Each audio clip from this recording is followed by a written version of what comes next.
எல்லோருக்கும் வணக்கம். இந்த வீடியோவும் பார்த்து எனக்கு ஆதரவு தாருங்கள். தம்பி, விடிஞ்சு இவ்வளோ நேரம் ஆச்சு, சாப்பிட்டியா? ஆமாண்ணே, சாப்பிட்டேண்ணே. என்ன சாப்பிட்ட?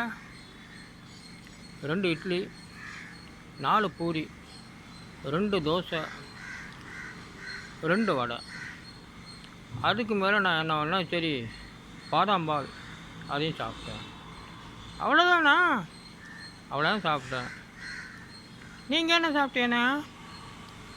நானும் சாப்பிட்டேன்ப்பா. எனக்கும் வயிறு நிறைஞ்சு போச்சு.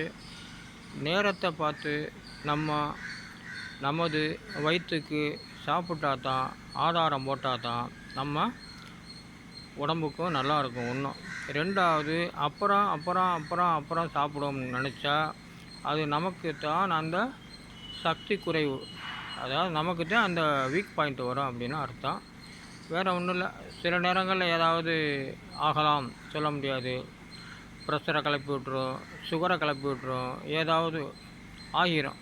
அதனால் நான் அதாவது கொஞ்சம் வயசான அப்படிங்கிறக்கா இதை நான் சொல்லிக்கிட்டு இருக்கிறேன். நமது நேரப்படி நமக்கு எப்பப்போ பசிக்குதோ அப்பப்போ நம்ம சாப்பிட்டுக்கிட்டு இருந்தால் தான் நமது உடம்புக்கு நல்லது. நமது உடம்பையும் பாதுகாக்கலாம் அப்படிங்கிற ஒரு அருமையான அர்த்தத்தை சொல்லி இந்த வீடியோவை முடிக்கிறேன். மீண்டும் சந்திக்கும் வரை தங்களிடமிருந்து விடைபெறுவது நான் என்ற நம்மில் ஒருவனானோன். மீண்டும் சந்திப்போம்.